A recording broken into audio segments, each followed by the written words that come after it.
Good morning. This is Andreas Koudellou with the Global Current. Today we have a very special guest.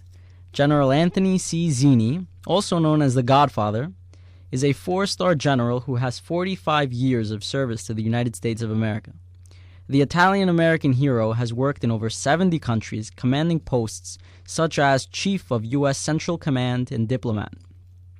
In 2002, he was selected to be a special envoy for the United States to Israel and the Palestinian Authority.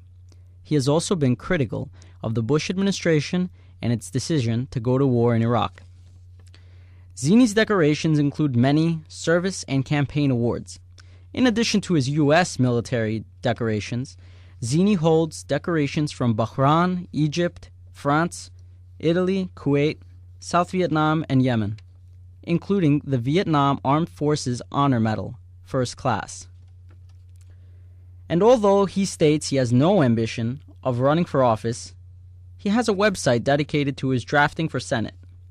He is truly a remarkable man, who has recently released a New York Times bestseller entitled Battle for Peace, a Frontline Vision of America's Power and Purpose. So how long have you been writing, Mr. Zinni? Well, I actually started writing after I retired from the military about 7 years ago. Can you tell WSOU, please, how you chose the name for your new book, The Battle for Peace, a Frontline Vision of America's Power and Purpose? Also, why is there a pair of binoculars on the cover, as the cover?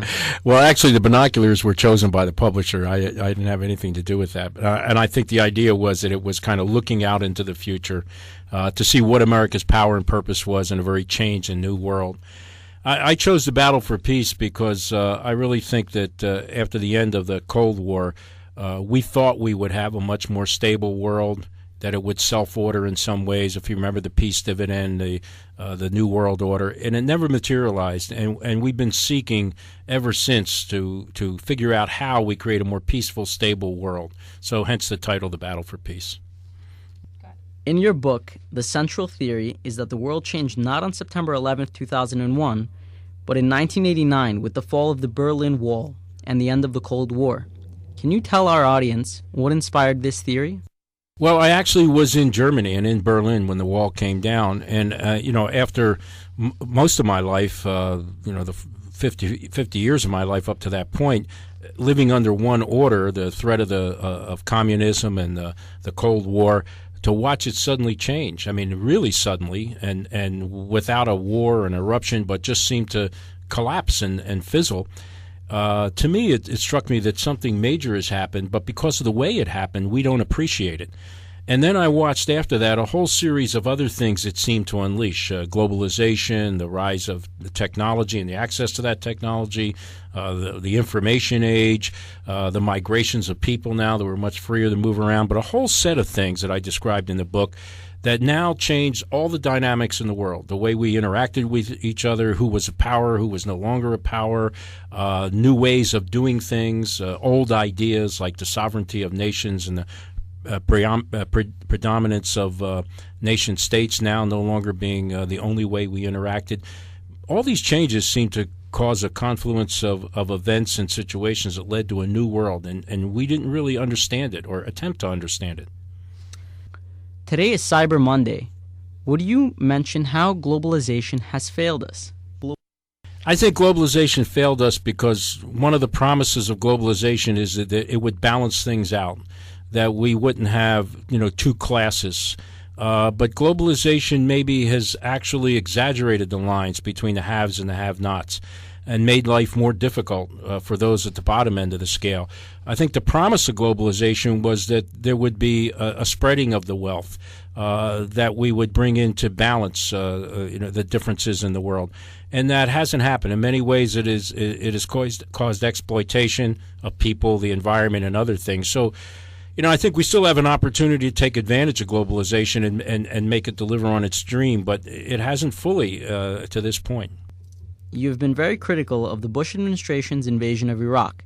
What are your thoughts on the recent proposal by Iraq's government to seek protection against foreign threats and internal coups by offering a long-term U.S. troop presence in Iraq? Well, I don't believe the U.S. troops should be anywhere unless they serve a purpose. If there's a purpose in helping Iraq stabilize, much different than the way it is now. For example, if we were there in support of helping the Iraqi security forces develop and train, if we were there to help secure the borders, if we were there to help contain the problems in some sort of productive way, then I think I would support that. I'm not in favor of just positioning or stationing or garrisoning troops for the sake of doing that. I think it would be counterproductive in that part of the world. Our presence isn't always viewed positively. We would have to look at the security threats and what we contribute to Iraq's security before we make that determination. We've been in places like Korea, Germany, Japan, for well over 50 years now. And I think it's time to re-examine all that. It not only puts a stress and pressure on our military, but it delivers a presence that after a while the political rationale for it doesn't seem to be there. And I think we have to constantly be in a position to examine why we're there, what purpose we serve, not only for our own interests, but for the interests of the host country too. According to your book, America has more to fear from the instability and chaos generated by an ideology than a military attack. Why is this so? Well, I think in this new world, if you will, that the danger really is unstable or crisis-prone societies. When crisis erupts, when there are unstable events, you see a whole series of negative things that affect the region or the globe. People begin to move and flee the area. People begin to damage the environment. It becomes a sanctuary for drug cartels, for terrorist groups, for warlords to function from. Instability now generates problems that reach far out beyond just the region in which it occurs, and creates problems that are global in their impact. And so it's in our interest now. It's not only the right thing to do, but it's in our interest to help generate stability. And the way you do that is you help societies to build institutions that allow them to cope with the hostile environments they face. What do you hope the book will contribute or achieve politically? I understand that there is a website called draftzinni.com in which you are supported as a candidate for the Senate. First of all, I have no political ambitions and do not desire to run for anything. So I'll make my Sherman-esque statement here.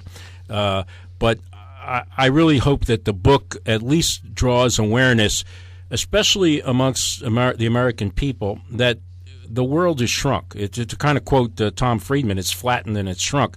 We're much more interdependent on each other, and we need to help each other. It's everybody's responsibility, maybe more so ours because of what we've been blessed with, to help stabilize the world, to bring peace and security and prosperity to the world, because it's in our interest and it benefits us. And I hope in reading the book, people would get the sense of why that is so and be much more aware that there's a world out there beyond our oceans and borders that we have to pay attention to. And lastly, do you have any advice for aspiring diplomats and international relations specialists based at the Whitehead School of Diplomacy here at Seton Hall? I would have two pieces of advice. One is to study history, because it's important. If you don't understand it, you're doomed to repeat it. And if you don't understand history, you don't understand why things are the way they are now. And the second thing is to have a greater appreciation for other peoples and societies and cultures. They may think differently. They may have evolved a different way. To understand why that is so and how it came about makes you better able to interact and be able to impart your ideas and thoughts, but more importantly, to understand them and who they are. So those are the two key things, understanding cultures and appreciating history. Thank you, General Zinni, for your time. Thank you. This has been Andreas Koudellou with the Global Current.